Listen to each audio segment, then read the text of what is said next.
Today we will talk about a super classic high-scoring science fiction movie called Inception, which is written and directed by the well-known director Christopher Nolan. The film features Oscar-winning actor DiCaprio, and the plot is packed with twists and turns, which is very brain-racking. If you already understand Mulholland Road and the horror cruises, then this movie should be a bit of a joke to you. In order to facilitate everyone to watch the film smoothly, please remember the knowledge points in the explanation. At the beginning of the story, the male protagonist Cobb is a professional dream thief whose main business is to sneak into someone else's dreams and steal their inner secrets. The target being stolen at this moment is named Saito, who is one of the few top billionaires in the world. Watching Cobb's incessant brainwashing, Saito had actually guessed what was going on. And at this moment, the entire building began to shake violently, as if it was about to collapse immediately. Originally, the space we were in at this moment was just a dream, and the so-called shaking came from an abnormality in the real world. That is to say, real-life stimuli will directly affect the state of dreams. Realizing that the dream they are in is about to become unsustainable, Cobb decided to take direct action. However, the house leak happened to be accompanied by continuous night rain, and at this moment, Cobb's wife Mel unexpectedly appeared. Why did he appear in dreams? Is he here to help Cobb? On the contrary, Mel's appearance was to disrupt the mission. Faced with such a situation, Cobb had to warn him not to act recklessly, but his wife didn't care about what her husband said. Ignoring the current troubles, Cobb bypassed his wife's surveillance and quickly found Sato's safe. As long as the thief opens the safe to check the secret, then it is considered to have completed the task. However, just as Cobb had just obtained the secret, Saito broke in with someone, along with a woman who was Cobb's wife. There is no suspense, it was Mel who betrayed the details of the operation and even led someone to capture Cobb's assistant Arthur. So, it can't help but wonder why the wife wants to disrupt her husband's actions. Without time to think, Cobb seized the opportunity and killed Arthur. At the same moment, Arthur also woke up in reality. Thinking that the dream he had just escaped from was very dangerous, Arthur decided to immediately awaken science popularization. He pushed the sleeping man down directly, and the next second's sense of falling instantly invaded his brain. It is not difficult to see that there are two ways to wake up from the dream. The first is to suddenly die in the dream, and the second is to make the dreamer feel a sense of falling. Both methods involve directly stimulating the body, indirectly awakening the subconscious and pulling the gaze back to the plot. Cobb's dream is falling apart, so he had to unravel the secret in advance. At this moment, he suddenly realized that Saito had already seen through the bullseye, and the secret he had obtained was just a trap. While realizing the failure of the mission, Saito woke up from his sleep, and Cobb followed closely behind to wake up. Then, together with Arthur, they subdued Saito. At the same time, a large number of rioters emerged on the streets outside.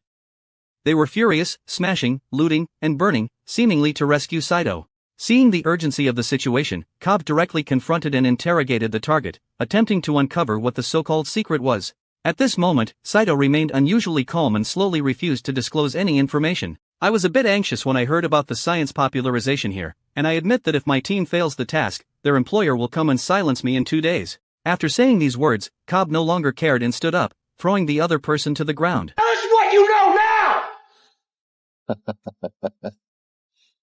I've always hated this carpet. It's stained and frayed in such distinctive ways, but very definitely made of wool. Right now, I'm lying on polyester,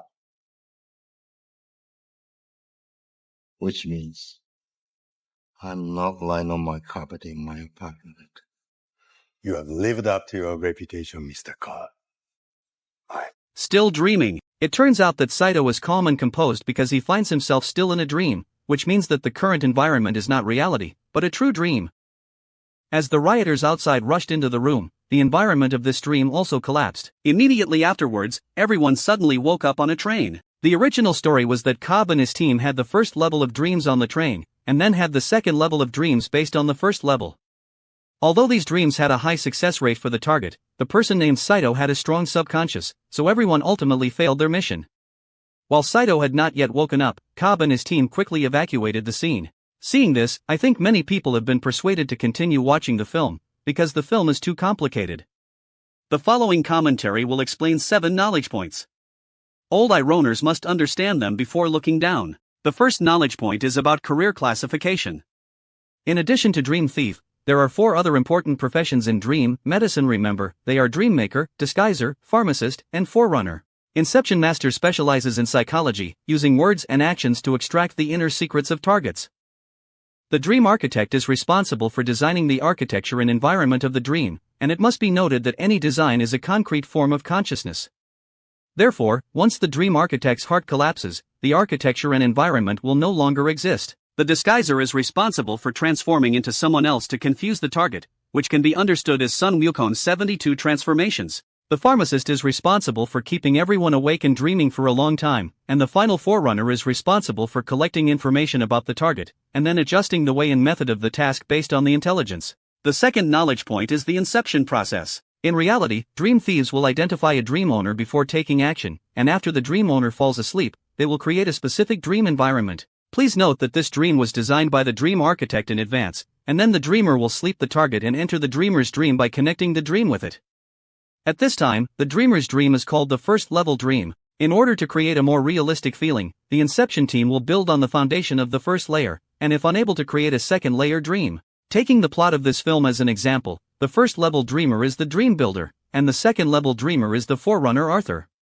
After Arthur's death, the second-level dream naturally collapses, forcing everyone to return to the first-level dream. However, due to the negligence of the dream builder, Satan unexpectedly found himself still in his dream, which led to the failure of the mission. The third knowledge point, dreams and reality. In dreams, everyone's body feeling will be the same as the reality, including the impact, pain and death they feel. But one difference is that they don't really die in their dreams.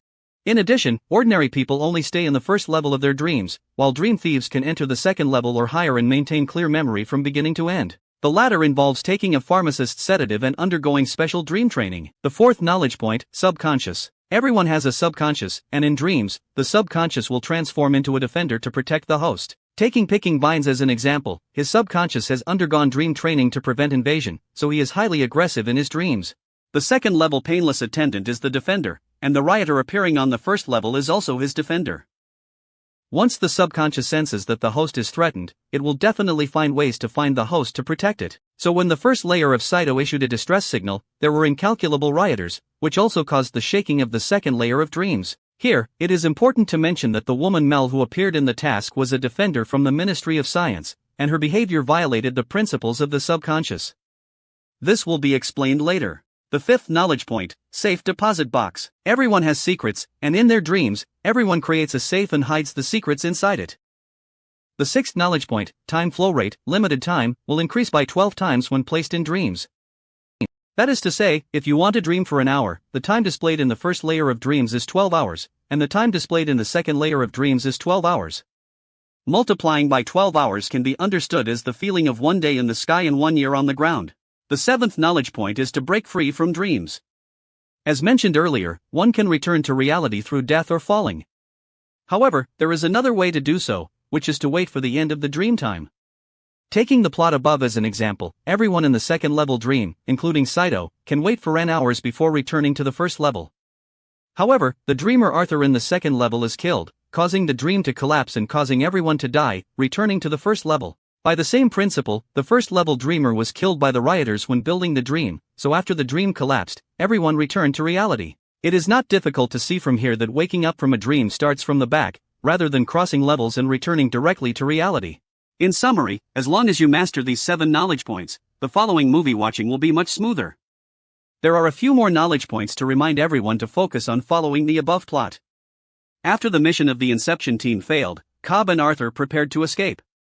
However, just as the helicopter hatch was opened, Jai Tang had already waited for a long time. Through their conversation, it was learned that Jai Tang was interested in Cobb's abilities, so this time he came not to provoke criticism, but to hire the other party for his own use. It is worth mentioning that the previous situation of the Inception invasion was a deliberate contempt by Satan towards Cobb. "There's no unnecessary nonsense," said Jai Tang. "I'm not asking you to steal dreams, but to implant an idea into your dreams." Upon hearing this, Arthur expressed that it was impossible because the brain subconsciously traced the source of ideas, thus exposing the identity of the implanted person, which in turn would make the brain resist foreign ideas. Upon hearing this, Cobb interrupted his companions and stated that he had successful cases of implanting ideas, but currently he will not take on such a task. At this point, Jetting proposed an irresistible condition, which was that it could allow Cobb to safely return to the United States. It is obvious that Cobb's identity information has long been thoroughly investigated. Originally, as an American, Cobb was involved in a murder case, so he had to flee abroad to make his home.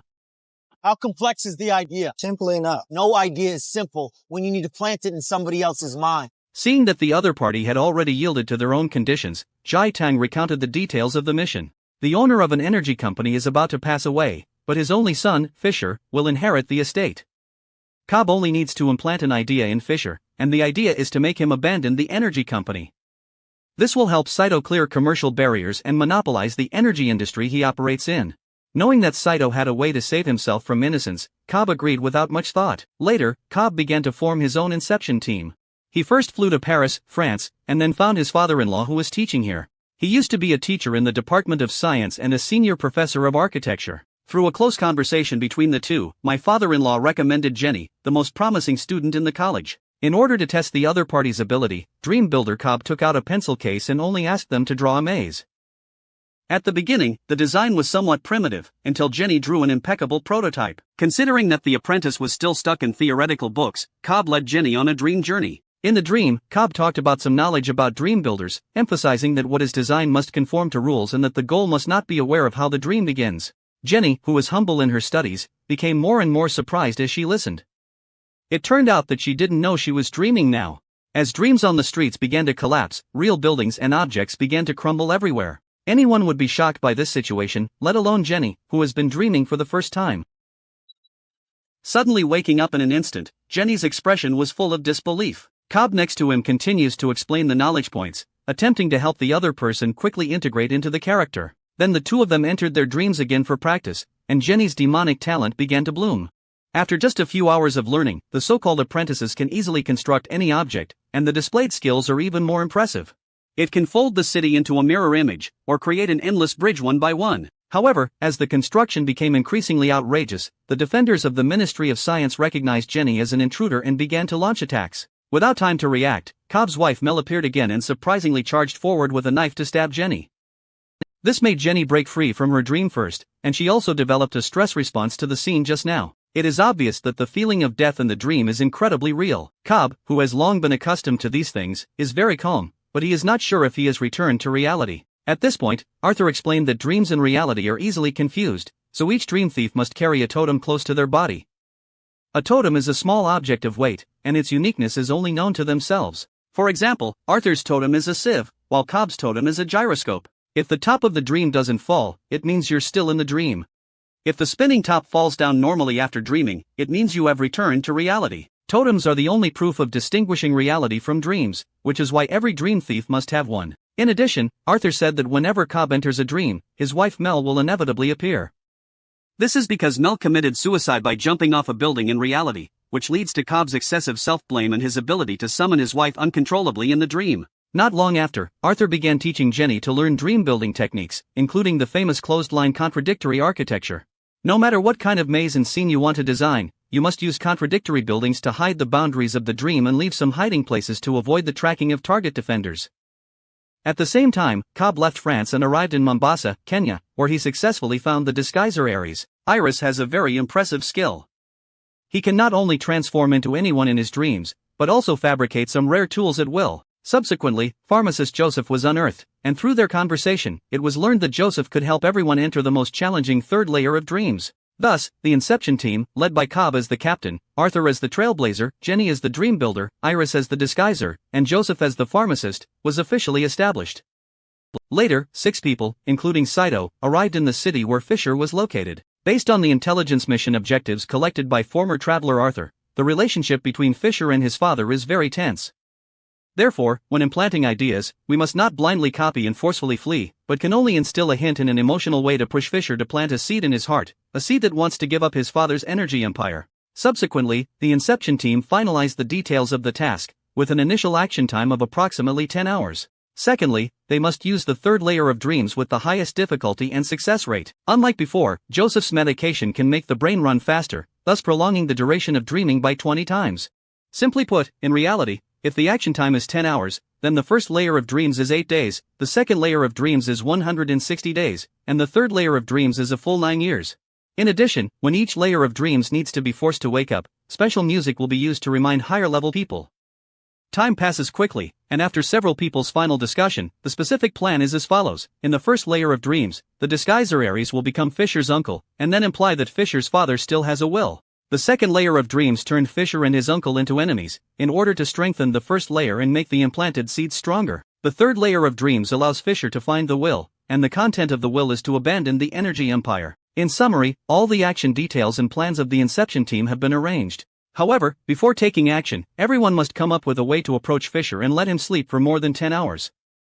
Coincidentally, at this time, Fisher's father passed away in Los Angeles, and Fisher could only fly from here to Los Angeles to mourn. As is well known, it takes at least 14 hours of flight from Sydney to Los Angeles, so everyone has enough time to implement the plan. In order to avoid any unexpected interference, Saito directly purchased the airline for this flight.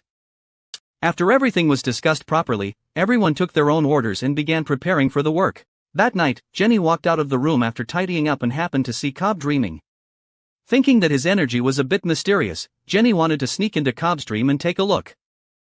A few minutes later, Jenny appeared in an elevator, and as the elevator slowly descended, a scene of Cobb and his wife Mel appeared in front of her. Be here, this is the memory prison that Cobb has created for himself. With every moment he regrets deeply. When Cobb was involved in a murder case and wanted to escape, he had to leave behind his 2 young children, which became a lifelong regret for Cobb. From then on, Cobb never saw the face of the children again, even in his dreams, which could not be realized. Just as Cobb was recalling the pain of the past, Jenny started the elevator alone when she arrived. He felt that Cobb was hiding some secret, so he wanted to peek into the deepest memories, perhaps to unravel the reason for Mel's dream. As expected, Mel at the bottom was dazed and exuded a strong killing intent all over his body. How could you bring her here, Dom? Please, I need you to stay here just for now. You said we'd be together! You said we'd grow on together! Come back. Promise. As the elevator started, Cobb slowly escaped from his dream, and the clever Jenny also guessed what was going on. Cobb was afraid of Mel's destructive actions again, so he went to comfort his wife before the action, which would make his emotions more stable. The next day, everyone appeared at the airport on time. Cobb admitted that if Saito didn't fulfill his promise, he would spend the rest of his life in prison after getting off the plane. Saito said, "As long as you complete the task, I can solve your problem with just one phone call." Subsequently, a total of 6 members from the Inception team entered the VIP warehouse and naturally surrounded Fisher. Subsequently, Keibu took the opportunity to approach the target and successfully made them drink a drink containing medication. When it was confirmed that Fisher had fallen into a deep sleep, a few people began to work on the next step, connecting the dedicated sleep routes together. The flight attendant who assisted in the operation pressed the button. The dreamer of the first level dream is a pharmacist, as he drank too much champagne before falling asleep, resulting in a heavy rain environment here. Just got into the car, everyone started teasing the pharmacist, jokingly asking if he was currently looking for a restroom. As the car drove away from its dream destination, Kobo hijacked a taxi according to plan. Arthur and Jet 10 were responsible for driving ahead and quickly picked up Fisher, who was waiting in the rain. At this moment, the disguiser Ares took the opportunity to sit in the car and then began to kidnap Fisher. And at that moment, a rampaging train suddenly appeared on the street, which puzzled Jenny a bit. She had never designed a train before, and at the same time, there were a lot of armed colts. They couldn't help but shoot at the taxi. Originally, these people were all Fisher's defenders. In this way, everyone instantly understood that Fisher had definitely received high-end anti-dream training. So this also means that the next plan will be full of difficulties. When everyone fled into a hiding place, Arthur discovered that Saito had been shot. As Saito struggled in pain, Ares planned to kill him and free him from his dream. At this moment, Cobb quickly stopped this behavior and told a terrible truth. Unlike in the past, the potion Joseph used this time was too heavy, so people in each layer of the dream could not awaken in the form of death. If they accidentally died in the dream this time, they would be exiled to the 4th layer of the dream's lost domain. The time spent in the lost domain is countless times that of reality, and once you enter, you will gradually lose all your memories. Everyone who heard this news was very angry, and their emotions were all deceived by this kid, science popularization. How long can we be stuck there? Even think about trying to escape. This is decades. It could be infinite. I don't know. Ask him. He's the one who's been there. It turns out that only Cobb has been to the lost domain. No wonder he has confidence in this mission. Seeing that everyone was feeling a bit down, Cobb had to start his ideological work. If we give up the mission now and wait for our dreams to wake up, then Fisher's defenders will kill everyone ahead of time, and everyone will be exiled to the lost domain. It is obvious that the current situation puts people in a dilemma, and the only way out is to fight quickly and make a quick decision. A few minutes later, everyone interrogated Fisher's will as planned, and Fisher naturally didn't know that his father still had a will left. This is the appearance of an uncle disguised by a disguiser, revealing that there is a safe in the office, which contains a will left by his father. This sentence is an idea implied by the Inception team, a seed of thought that made Fisher believe his father had left a will. Fisher said he didn't know the password for the safe and didn't want to care about his father's will because their relationship wasn't good, and his father only said 2 words before his death, which disappointed him. And this also made Fisher believe that his father didn't love him at all. Meanwhile, Sato's situation is extremely dangerous and could result in immediate death at any time. Cobb recounted the situation of Lost Jade, but Saito showed no fear and emphasized that as long as the task was completed, the previous promise would still be valid. Upon seeing this situation, Cobb was also very loyal, stating that he would bring Saito back from the Lost Jade. At this moment, Jenny raised her doubts and wanted to know what was going on between Cobb and Mel. It turned out that the train that had just appeared was a subconscious resistance that Cobb had conjured up in his mind. For the safety of his dream, Cobb had to reveal his inner secret. Long ago, Cobb and Mel were both students of their father-in-law, and both of them were very obsessed with the construction of dreams. Once, they ventured into the lost realm of their dreams and built a world that belonged only to them here. But as time slowly advanced, decades passed unconsciously. At this time, Mel became more and more trapped. He once believed that the world of Lost Jade was reality, and even forgot that he had children. In order to avoid inner resistance, Mel directly locked up his top totem. Realizing the serious problem, Cobb persuaded his wife, but as she became more deeply immersed, Mel finally listened to Cobb's words and the two chose to commit suicide by lying on the rails. Immediately after, death lifted them out of their dreams. Imagine what it would feel like to suddenly return to their youth after decades of baptism. Clear-headed Cobb quickly adapted to reality, but his wife was unable to overcome her confusion. He believes that the current environment is not reality, but the real reality is on the upper level. Finally, one day, Mel was about to jump off a building and commit suicide, but before he died, he reported to the police that it was her husband's intentional murder, with the aim of making Cobb die together. But this approach is obviously extremely absurd. So, with Mel's stubbornness, Cobb had to flee the United States on charges of murdering his wife, and he also failed to take another look at the child before leaving. It wasn't until Cobb finished telling her secret that Jenny fully understood what was going on. The reason why Mel always has dreams is because Cobb harbors guilt towards his wife, and it was his own negligence that led to her choosing suicide. At present, Cobb's sense of guilt towards his wife cannot be eliminated, so in the next dream, he can only be cautious of Mel's appearance. When he comes to Fisher's side, Arthur forces Fisher to reveal the password for the safe. However, facing the false fact, Fisher naturally knows nothing. Due to the threat to his life, Fisher had no choice but to casually say 6 numbers, 582691. At this point, the defenders outside had already approached, and everyone could only pick up weapons to resist, because the enemy's firepower was somewhat fierce, and Arthur, who was responsible for covering, had some difficulty. Disguiser Iris casually rubbed it upon seeing this, and a cannon was unexpectedly transformed. The pharmacist has found a backup vehicle to prepare for evacuation, and the remaining personnel must immediately enter the second floor. Time is tight, and Saito, who is on the brink of death, is also connected together because he can still provide help on the next floor. This is a pharmacist who must stay as the Dream Master. Its function is to protect the first layer of dreams and wake everyone up. You only got one shot at the kick you gotta make. I'll play the music to let you know it's coming. The rest is on you. Ready to swing dreams, everyone arrived at the second level of the dream, and the task on this level was relatively simple. According to the plan, it was science popularization.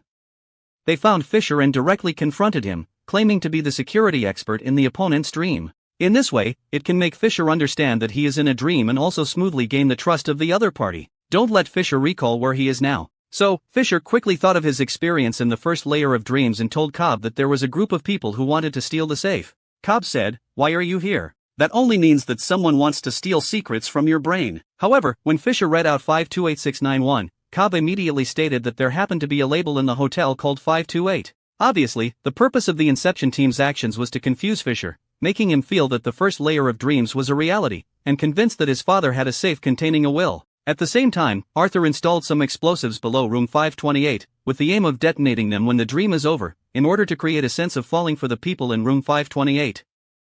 Quickly, Fisher's uncle was pushed to room 528. Through fabricated lies, Fisher instantly understood that it was his uncle directing and acting, and that he wanted to obtain his father's final will. This is Cobb's seduction of Fisher. In order to understand Uncle's true thoughts, he must infiltrate his dreams and explore them. Upon hearing this, the innocent Fisher was very excited and strongly demanded to immediately start entering the dream, but little did he know that this happened to be in line with the plan. In no time, everyone except Arthur arrived at the third layer of dreams, which was a snowy world covered in ice and snow. The place where Cobb and his team are going is a fortress hospital, which hides Uncle Fisher's secret. After on-site observation, it was concluded that the defense of the fortress hospital is very dense, and they must break through the encirclement to enter. This indicates that the deeper the dream enters, the stronger the subconscious's defense becomes. Seeing that the opponent's defense is very strong, Cobb sets up a course of action on site, followed by himself and Jenny as cover. Saito and Fisher search for the safe, and the remaining Iris is responsible for the aftermath work. At this point, Saito was somewhat scientific, and it was obvious that he wouldn't be able to hold on for long. Wait until everyone is ready, then each hold 7 and start to depart. However, when the crowd had just arrived at the foot of the mountain, they vaguely heard a reminder from the first floor. Everyone knows that big things are not good after hearing this, because the pharmacist on the first floor is at a loss and has to activate the music to wake everyone up, while also rushing the car off the bridge. Playing music is to remind everyone that time is up, rushing down the bridge is to create a sense of falling. According to a time flow rate of 120, the first layer is awakened in only 10 seconds, so the second layer has only 3 minutes left, and the third layer has 1 hour left. At the same time, in the second level dream, Arthur also heard music reminders, so he had to create a sense of falling within 3 minutes and ensure that everyone on the second level woke up. Similarly, the team in the third level dream must complete the task within 1 hour and take fall measures before the first and second levels fall. Simply put, if you want to return to reality, you must awaken in the order of 321 and only use the sense of falling. This method is unique, and once it goes wrong, it will cause the dreamer to automatically die and fall into an endless desire for loss. At this moment, everyone is well aware of this truth and cannot help but sweat for the upcoming task. At this point, the disguise was to save time, and then a passage was forcibly opened for the building. Quickly, Fisher arrived at the core position first, and the so-called vault was right in front of him. This is when Cobb noticed something unusual. It turned out that Mel, who was the most worried, had reappeared. While Mel fired and failed, Cobb reluctantly pulled the trigger. By the time Ares rushed to the scene, Saito had already begun to appear, while scientist Fisher had fainted and his life or death was unknown. At the same time, the car driven by Joseph on the first floor was rapidly crashing, causing the dream on the second floor to be in a state of weightlessness. Seeing everyone floating and unable to fall, Arthur came up with a good idea. He tied everyone together with ropes and dragged them to the top of the elevator shaft. Once the elevator was detonated, shock waves could be used to generate a fall. At this moment, Cobb and Jenny on the third floor felt like they were only looking at Fisher, who had passed out in a daze. Cobb directly said that the mission had failed and Fisher had entered the lost zone.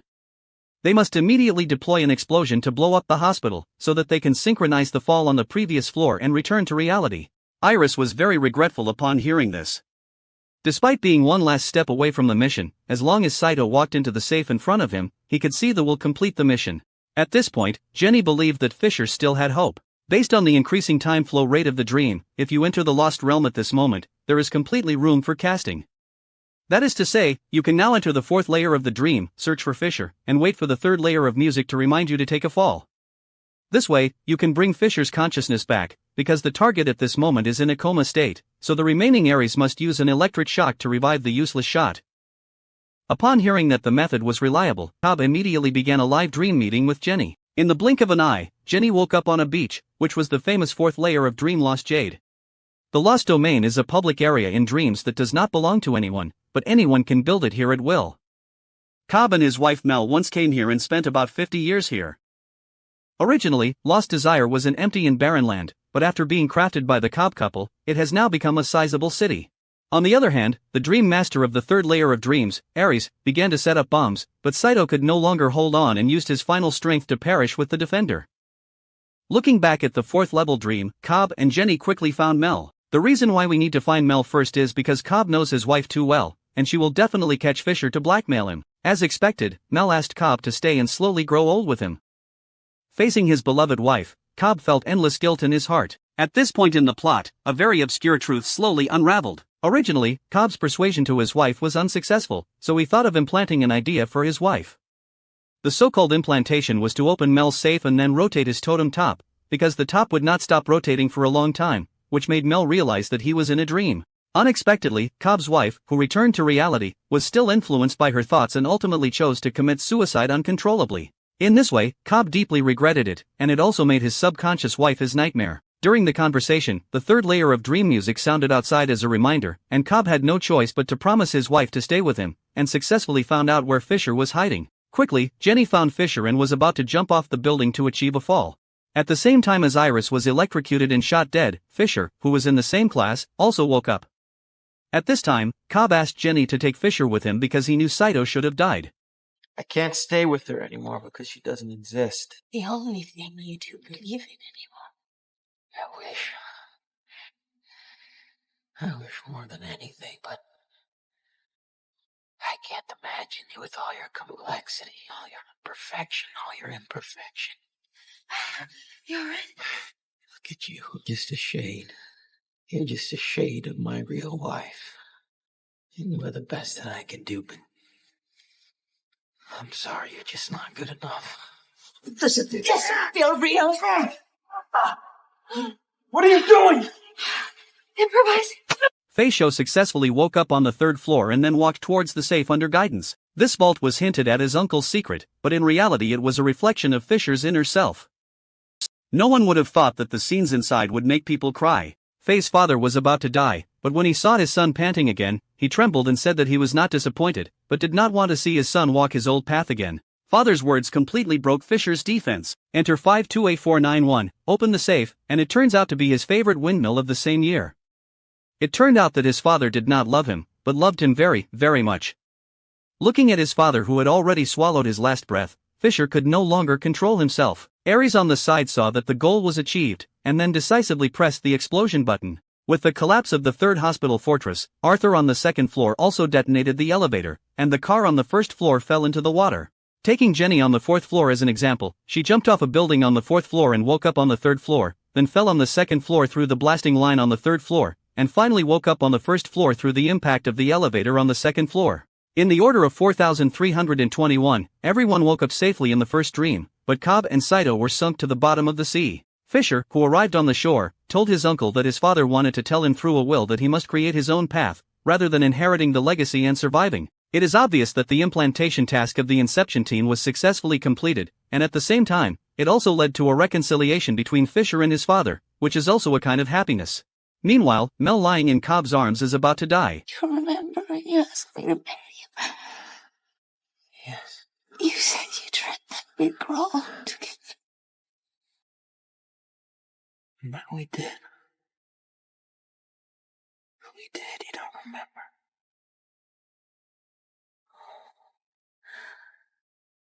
I miss you more than I can bear. We have our time together. With Mel's death, Cobb also felt a sense of relief in his heart. In this way, the Lost Jades architecture about the Cobb couple completely collapsed, which also represents the complete disappearance of their specific forms of consciousness once again. According to the awakening order of 4321, Cobb was supposed to wake up in the first layer of water, but he chose to drown and die. After landing, Jenny told everyone that Cobb deliberately did this to return to the Lost Domain and bring Saito back. As the screen turned, Cobb appeared in the Lost Realm for the third time. This time, Cobb had completely lost himself. He didn't remember why he came to the Lost Realm, nor could he distinguish the difference between reality and dreams. An armed soldier discovered him and took him to the mobile building Cobb. There was nothing on him except for a pistol and a top. Bring back to Cobb's room. The environment here seems somewhat familiar. At this moment, the male protagonist slowly picked up the top and then recounted a dream he had once had. There is a man named Cobb who was very crazy. He even came to my dream to steal a secret. Later on, we reached an agreement, and I could only wait in my dream for him to come back. In an instant, Cobb, whose mind was blank, woke up from a big dream and instantly remembered all the things before him. After Cobb's explanation, the elderly Saito also remembered everything, because death in Lost Prison could return to reality. Therefore, Saito decisively touched the pistol on the table to treat him. The stumbling on the plane made it clear that he had returned to reality. Saito, who was somewhat stunned, thought of something and made a phone call. Arthur and the others seemed to have woken up long ago. They didn't say anything, but the answer was actually a result. After getting off the plane, the science department did not receive an investigation, indicating that Saito had truly fulfilled his silence. Everyone went their separate ways, brushing past each other. Little did they know that everything had quietly changed. My father-in-law successfully received Cobb at the airport exit, and the family finally reunited perfectly. Upon returning home, Cobb felt a bit uneasy, so he took out his totem gyroscope. In the gap between the gyroscopes, Cobb saw the child he had been missing for a long time. This time, the child finally looked up, and their faces were so familiar. Kobu rushed over and quickly hugged the child, but the top on the table didn't stop for a long time. At this point, the film ends. This is one of director Nolan's most thought-provoking films. If you can't even understand this work, the subsequent creeds will make you even more headache-inducing. Some friends think there are loopholes in the plot, but I enjoy director Nolan's role as the ceiling of science fiction films and TV shows. He will never have any flaws in his works. The following are two interpretations of the plot, which are also the most discussed topics among movie fans worldwide. If you haven't figured it out yet, watching him may give you a sudden realization. The first point of plot analysis is whether there is a fourth level dream in the fourth level dream and the Lost Desire film, and is the fourth level the Lost Domain? Answer, it implies yes. Entering the Lost Realm in a clear state will have memories, and then one can use suicide to return to reality. On the contrary, if one enters the Lost Realm through death, their memory will gradually lose and they will naturally forget that they can commit suicide and return to reality. This explains why Saito forgets the past and why Cobb forgot all about the two of them in a state of lost desire on their third entry. Why is Jaitong so old and Cobb so young? It is obvious that Jaitong was the first to enter the Lost Domain, while Cobb entered the Lost Domain on the first level after waking up from a dream. Although the time may seem short, for the Lost Domain, it has been several decades. Plot analysis, second ending mystery, did Cobb's last top fall? And did he actually return to reality? The answer is yes, based on some visual details in the plot. The first one, when Cobb fled the United States, he glanced at the children, but they didn't turn back. Later on, no matter how much Cobb dreamed, he always saw his back. At the end, Cobb finally saw the children and held them in his arms. The second, Cobb's father-in-law has no reason to appear in the dream, so the arcade scene at the end indicates that Cobb has returned to reality. The third film mentions that the gyroscope is Mel's totem, but it does not mention what Cobb's totem is. By comparing the images of reality and dreams, some careful fans have uncovered an astonishing truth. Cobb's totem is actually a ring because he never wears it in reality. And every time in the dream, there will be an empty hand at the end of the ring, which proves that he has returned to reality. To avoid missing out on more exciting movies, please click subscribe.